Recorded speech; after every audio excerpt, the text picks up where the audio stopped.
चलिए तो सर हम लोग पिछले क्लास में पढ़ लिए थे, है ना सर? उसके बाद अगले टॉपिक है सर सूचक। कोची है यहाँ से आपको क्वेश्चन पूछा जाएगा, आपको सर हर हाल में पूछता है सर, ऑब्जेक्टिव में याद रखना है।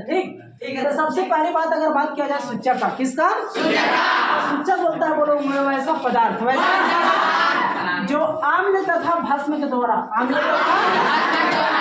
रंग में परिवर्तन करता है। किसमें परिवर्तन? इसी को बोलते हैं हम लोग सूचक। कुछ बोलेंगे आम्ल और भस्म के द्वारा जब रंग में परिवर्तन करेगा तो उसको सूचक बोलेंगे। कुछ बोलेंगे बहुत सारे सूचक का नाम है यहाँ पे सर। तब पहला है लिटमस। कुछ लिटमस पेपर, लिटमस पत्र। और लिटमस याद रखना है, लिटमस जो प्राप्त होता है सर लाइकेन से। कुछ से लिटमस कुछ से प्राप्त होता है। और याद रखना सर लिटमस एक आपका क्या है सूचक का नाम। किसका नाम? जब लिटमस पेपर पत्र पर सर अगर अम्ल का घोल डालेंगे, अम्ल का घोल तो बताइए सर नीला से लाल हो जाता है। नीला से जानते थे कि अम्ल नीले लिटमस पत्र को किसमें बदलता है। और उसके बाद छोड़नी रे जब इस पर छाल डालेंगे तो लाल लिटमस से कौन सा लिटमस पत्र में बदलता है? याद हो जाएगा ना। उसके बाद भी आइए याद रखना मिथाइल ऑरेंज। कौन? जब मिथाइल ऑरेंज पर सर अम्ल का घोल डालेंगे तो हो जाएगा लाल। कैसा? और रंग में परिवर्तन ना किया। और छाल अगर इस पर अगर छाल डालेंगे तो हो जाएगा नीला। कैसा? ये चेंज ऑफ रंग में परिवर्तन कर रहा है ना, सूचक बोलेंगे। कुछ बोलिएगा बोलो। अगला है फिनोल्फथेलीन। कुछ जब इस पर अम्ल का घोल डालेंगे तो हो जाएगा लाल। कैसा? अगर सर इस पर अगर छाल का घोल डालेंगे तो कैसा हो जाएगा? गुलाबी। कैसा? और जब सर हल्दी देखें, हल्दी हल्दी का रंग पीलापन किसके कारण? बोलिए तो कुरकुमिन के कारण। किसके कारण बताए थे ने। उसके बाद याद रखना हल्दी का रंग अगर इस पर अम्ल का घोल डालेंगे तो हो जाएगा पीला। कैसा? और सर अगर इस पर भस्म का घोल डालेंगे तो हो जाएगा लाल भूरा। कैसा? अगर सर चुकंदर का रंग नीला विटामिन के कारण। किसके कारण? और याद रखिएगा सर चुकंदर पर अगर अम्ल का घोल डालेंगे तो लाल बैंगनी। कैसा होगा? और याद रखना सर क्षार या इसी को बोलते हैं भस्म, है ना। अगर एक क्षार या भस्म का घोल चुकंदर पर डालेंगे तो हो जाएगा पीला। कैसा सर? उसके बाद आइए यहाँ पे हम लोग पढ़ते हैं ऑल फैक्ट्री सूचक क्या होता है। ऑल फैक्ट्री तो बस याद रखना है सर कि वैसा पदार्थ जो अम्ल तथा भस्म, अम्ल तथा भस्म के साथ गंध में परिवर्तन। किसमें? जैसे प्याज देखें आप लोग, प्याज जब सड़ता है तो उसका गंध कैसा होता है? थोड़ा ना धनिया ले लो, नहीं यार धनिया देखें, धनिया तो धनिया जब रहता है तो पूरा सूंघता है, और जब सड़ता है तो देखते हैं उसका कैसा गंध निकलता है। तो गंध में परिवर्तन कहलाता है ऑल फैक्ट्री सूचक। ऑल फैक्ट्री तो याद रखना है सर, उसी को बोलते हैं हम लोग ऑल फैक्ट्री सूचक जो गंध में परिवर्तन करता है। अम्ल होता था किसके द्वारा? भस्म। उसके बाद याद रखो अम्लीय वर्षा, बहुत ज्यादा इंपॉर्टेंट है, समझ रहे हैं सर? तो यहाँ ध्यान दीजिएगा। ये सुनती है देखिए भैया, तो अम्लीय वर्षा किसको बोलेंगे? है तो देखिए अगर बारिश होता है ना, बारिश सर, वो बारिश का अगर जब बारिश होता है जल का pH मान 7 होता है कितना? तो जब वर्षा के जल का अगर pH मान 5.6 अगर 5.6 से कम हो जाएगा ने तो वो अम्लीय वर्षा कहलाता है। कौन सा वर्षा? जब वो अम्लीय वर्षा सर अगर देखते होंगे पेड़ पौधे पर यानी जितनी फसल पर अगर वो अम्लीय वर्षा गिरेगा कुछ होता है, नष्ट हो जाता है, खराब होता है। कैसे पता चलेगा? नहीं पता चलेगा रे, हम अभी ना बताएं कि जब वर्षा के जल का pH मान 5.6 से कम होगा, 5.6 से तब का लगा अम्लीय वर्षा। कौन वर्षा? पहचान में आया? पहचान पर है ना? हाँ। उसके बाद याद रखना है सर अम्लीय वर्षा में पूछेगा आपसे कि इसका pH मान कितना होता है? 5.6 से। क्वेश्चन पूछा हुआ याद रखो, जितना बोल रहे हैं समझे।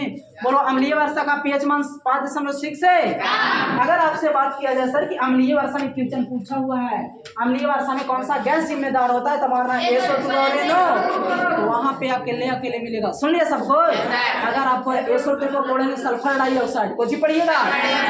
SO2 को कुछ पढ़ेंगे और Na2 को बोलना है नाइट्रोजन डाइऑक्साइड। आपसे कहेगा अम्लीय वर्षा में कौन सा गैस जिम्मेदार होता है तो बोलना है SO2 और NO। याद हो जाएगा ना? याद रखना। आपके कहेगा सर अम्लीय वर्षा उसी के कारण क्या होता है ना सर, तो कुष्ठ रोग। कौन रोग?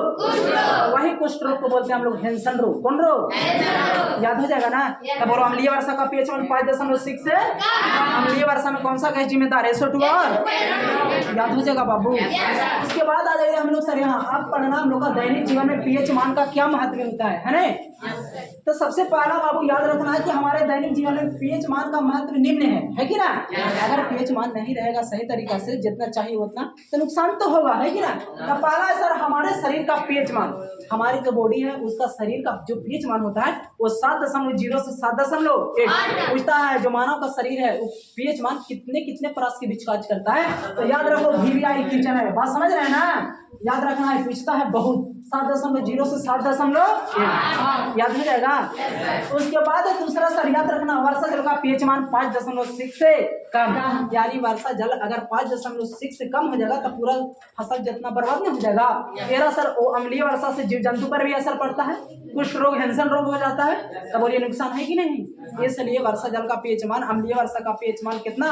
तो बाबू 5.6 है तो ठीक, नहीं है से कम हो जाएगा तो हो जाएगा नुकसान। ठीक।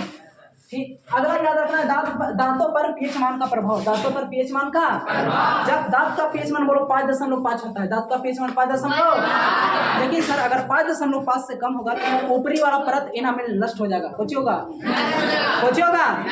नष्ट हो जाएगा और उसमें दांत में सड़न शुरू हो जाता है। दांत में सड़न शुरू हो जाएगा तो बहुत सारी बीमारी हो जाएगा। समझ गए बाबू। इसलिए याद रखिएगा सर कम से कम दांत का pH मान 5.5 होना चाहिए। कितना होना चाहिए? क्वेश्चन पूछा है दांत का pH मान 5 कितना हो जाएगा ना यार। उसके बाद याद रखो मिट्टी का pH मान। मिट्टी का मिट्टी देखिए किसी भी फसल के लिए सर मिट्टी को क्षारीय होना आवश्यक होता है। क्षारीय होना और क्षार उसको बोलेंगे जिसका pH मान 7 से ज्यादा। 7 से तो ये बाबू सभी गेहूं के लिए फसल जो गेहूं सब लगाते हैं ना हम लोग तो ये सब के लिए फसल के लिए क्षारीय मिट्टी उपयुक्त होता है। अच्छा क्षारीय मिट्टी इसलिए उसका pH मान 7 से ज्यादा। 7 से याद रखिएगा। उसके बाद है हमारे अमाशय में हाइड्रोक्लोरिक अम्ल होता है जो अमाशय को कोची बाबू बिना हानि पहुंचाए हुए भोजन को कोची कर देता है। समझे याद रखिएगा। और HCl का pH मान बोलिए कितना होता है? कितना? और HCl जो यहाँ पेट के पित्त में पाया जाता है। कहाँ पाया जाता है? याद हो जाएगा ना। उसके बाद याद रखना है सर लवण। कोची बोलेंगे? तो लवण की बात किया जाए सर तो इसको इंग्लिश में बोलते हैं साल्ट। कोची बोलेंगे? और साल्ट याद रखिएगा वैसा पदार्थ जो अम्ल तथा भस्म में मिलकर लवण और जल का निर्माण करता है। लवण देखिए सर HCl बोलो अम्ल है, बोलो NaOH बोलो क्षार है, NaOH को कॉस्टिक सोडा कुछ बोलेंगे, NaOH को कुछ बोलेंगे, लेकिन KO इसको कॉस्टिक पोटास बोलते हैं। कॉस्टिक याद हो जाएगा ना। तो याद रखिए सर जब अम्ल भस्म सभी क्रिया करेगा क्षार सभी क्रिया करेगा तो बोलो लवण का निर्माण कर रही है, बोलो लवण का निर्माण कर रहा है और साथ ही साथ जल भी निकल रहा है। साथ ही साथ तो याद रखना सर। और इसका pH मान 7 होता है। कितना? और लवण को ही बोला जाता है उदासीन। कुछ बोलेंगे सर। और इसका और याद रखिएगा यह स्वाद में कैसा होता है? कैसा? उसके बाद याद रखेंगे सर लवण के प्रकार। लवण के आगे पढ़ने वाले लवण के प्रकार पहला होता है सामान्य लवण। कौन लवण?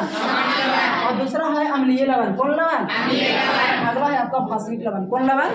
चलिए ये हम लोग तीनों पढ़ेंगे कल। ठीक तो इतना सर आप रिवीजन करके आइएगा। ठीक है